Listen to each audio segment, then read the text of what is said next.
Hi friends, எல்லாருக்கும் வணக்கம். நாம் இன்றைக்கி பார்க்க போகிறது டெலிஷியஸ் ஃபுட்டான mutton gravy. This video sponsored by mod app. Grocery shopping mobile app. Fresh everyday shopping.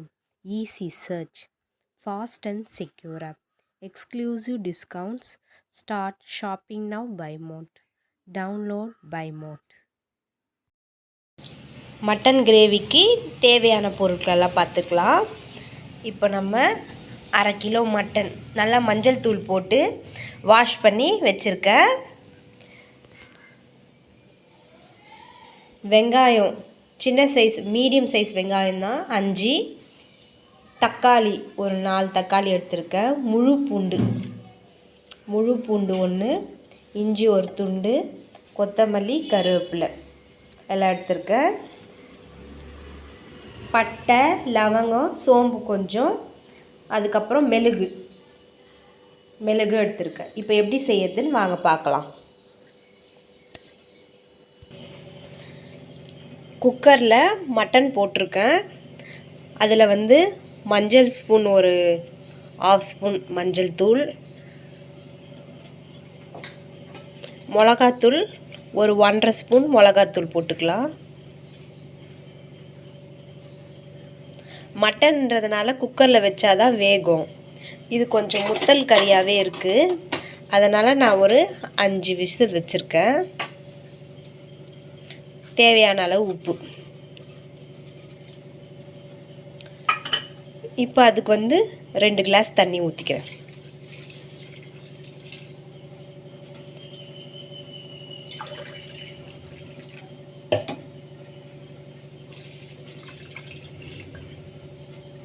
இப்போ நான் 5 விசில் நம்ம வேக வச்சு எடுத்துக்கலாம். நம்ம மிளகாத்தூள், உப்பு, மஞ்சள் தூள் எல்லாமே மிக்ஸ் ஆகிற மாதிரி ஒரு கரண்டி எடுத்து கலந்து விட்டுட்டு அப்புறமா குக்கர் க்ளோஸ் பண்ணிவிடுங்க. 5 விசில் வச்சுக்கலாம். நம்ம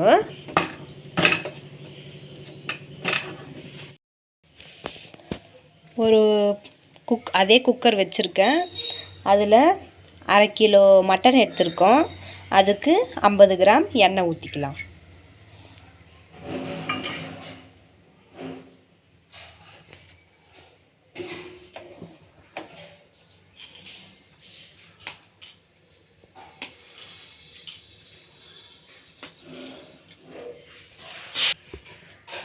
எண்ணெய் நல்லா காஞ்சிடுச்சு. இப்போது பட்டை, லவங்கம், சோம்பு எல்லாத்தையும் எண்ணெயில் போட்டுக்கலாம். நல்லா பொரிஞ்சு வந்துட பிறகு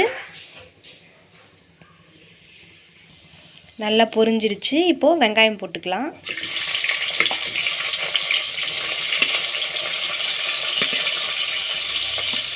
நல்லா எண்ணெயில் ஃப்ரை பண்ணணும் வெங்காயத்தை.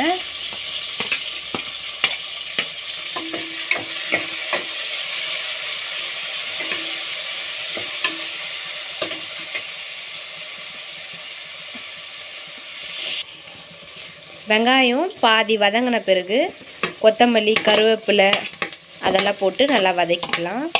கொத்தமல்லி, கருவேப்பிலை போட்டால் தான் நல்லா ஃப்ளேவர் நல்லாயிருக்கும், வாசனையாகவும் இருக்கும். இந்த கொத்தமல்லி, கருவேப்பிலை நம்ம உடம்புக்கு அயன், பாலில் கால்சியம் அதிகமாக இருக்கிற மாதிரி கீரையிலையும் இந்த கொத்தமல்லி, கருவேப்பிலையும் அதிக அளவு இருக்குது.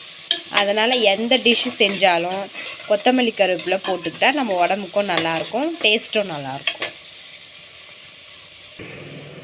வெங்காயம் நல்லா கோல்டன் ப்ரௌன் ஆயிடுச்சு. இந்த ஸ்டேஜ் வந்த பிறகு தக்காளி போட்டுக்கலாம்.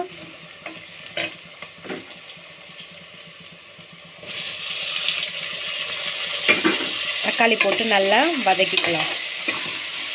எண்ணெயிலே வதக்கணும், அப்போ தான் அதோட டேஸ்ட் நல்லாயிருக்கும்.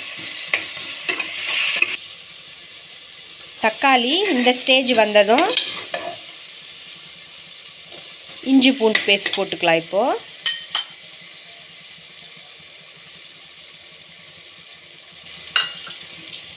பெரிய ஸ்பூன் சைஸ் இஞ்சி பூண்டு பேஸ்ட்டு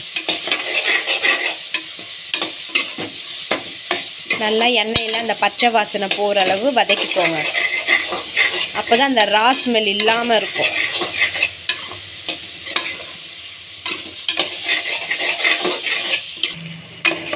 நல்லா வதங்கிடுச்சு.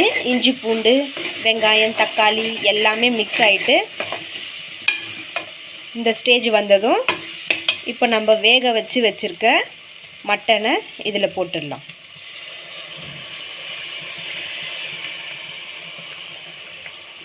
நீங்கள் மட்டன் நல்லா வெந்திருக்கான்னு பார்த்துக்கிட்டு இதில் மிக்ஸ் பண்ணிக்கோங்க. வேகலைன்னா இன்னும் நீங்கள் 2 விசில் கூட எக்ஸ்ட்ரா வச்சுக்கலாம். நம்ம மிளகாத்தூள் உப்பு மஞ்சள் தூள் எல்லாமே மட்டன் வேக வைக்கும்போது அதில் போட்டுட்டோம்.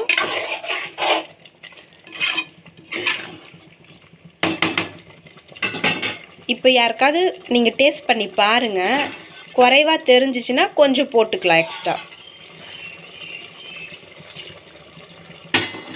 நல்லா கொதிக்கட்டும். கொஞ்சம் நல்லா கொதிச்சு வரட்டும். நல்லா சுண்டி வந்துடுச்சு. கிரேவி மாதிரி நல்லா திக்காயிடுச்சு பாருங்கள். இந்த ஸ்டேஜ் வரும்போது 1 ஸ்பூன் மிளகுத்தூள்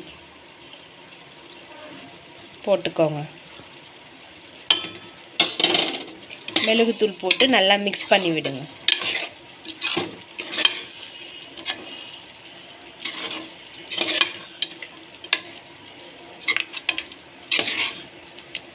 மட்டன் கிரேவி ரெடி ஆயிடுச்சு.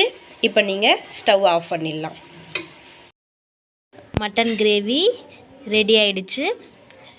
இது சாதத்துக்கு இட்லி தோசை சப்பாத்தி எல்லாத்துக்குமே ஃபேண்டாஸ்டிக்காக இருக்கும் டேஸ்ட்டு. இந்த மாதிரி ட்ரை பண்ணி செஞ்சு பாருங்கள். சூப்பராக இருக்கும். Thank you friends. Like and subscribe my channel.